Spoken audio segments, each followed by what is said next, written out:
দীর্ঘ সময় দ্বন্দ্ব এড়িয়ে আলোচনার টেবিলে বসল বাংলাদেশ জাতীয় নারী ফুটবল দলের বিদ্রোহী খেলোয়াড় ও কোচ পিটার বাটলার। বিগত মাঝের কিছুদিন কোচ ও ফুটবলারদের মধ্যে দ্বন্দ্বের বিষয়টি প্রশমিত থাকলেও এর আগে দেশের ফুটবল অঙ্গনে মূল চর্চার বিষয় ছিল এটি। তবে এতদিন পরে এসে দলের সাথে দুই পক্ষই সমঝোতা চায়। কোচ পিটার বাটলারের সাথে ফেডারেশনের নতুন চুক্তির পর তার বিরুদ্ধে আচরণ করে সর্বমোট 18 জন নারী ফুটবলার। তারা পিটার বাটলারের অধীনে সকল কিছু বর্জন করে। এছাড়া কোচের বিরুদ্ধে নানা রকম অভিযোগ তুলে। তবে তাদের শিশুসুলভ অভিযোগ আমলে নেয়নি ফেডারেশন। পেশাদারিত্বের পরিচয় দিয়ে কোচ পিটার বাটলারকে তার দায়িত্বে রেখেছিল বাফুফে।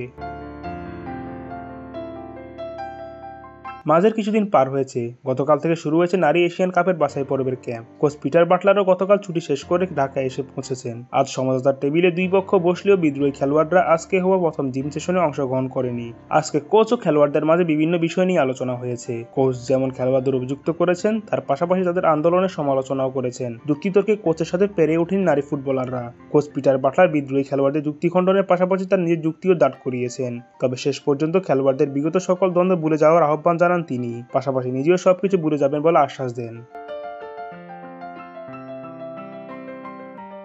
বিদ্রোহী খেলোয়াড়দের মধ্যে সাবিনা খাতুন, ঋতুপর্ণা চাকমা সহ মোট 4 জন খেলোয়াড় ভুটানের নারী লিগে অংশ নিতে ইতিমধ্যে ভুটান পৌঁছেছে। তারা বাদে আরও 4 জনের ভুটান যাওয়ার কথা রয়েছে। বাকি যারা আছে তাদের ব্যাপারে নমনীয় কোচ পিটার বাটলার। তবে এখনো পর্যন্ত কোনো পক্ষ থেকে কোনো আনুষ্ঠানিক ঘোষণা আসেনি। তবে এখানে একটা কিন্তু আছে। ফেডারেশন পিটার বাটলারকে কোচের দায়িত্বে বহাল রাখার পর তিনি বিদ্রোহী খেলোয়াড়দের মাঝে বেশ কয়েকজনের বিরুদ্ধে কঠোর অবস্থানে চলে যান। তিনি কতিপয় খেলোয়াড়দের আর কখনো কোচিং করাবেন না বলে জানান। সমঝোতার আভাস দিলেও সেসব খেলোয়াড়দের ভাগ্যে কি হবে সেটি এখন সময় বলে দিতে পারে। সারওয়ার জাহান সজীব, অফসাইড।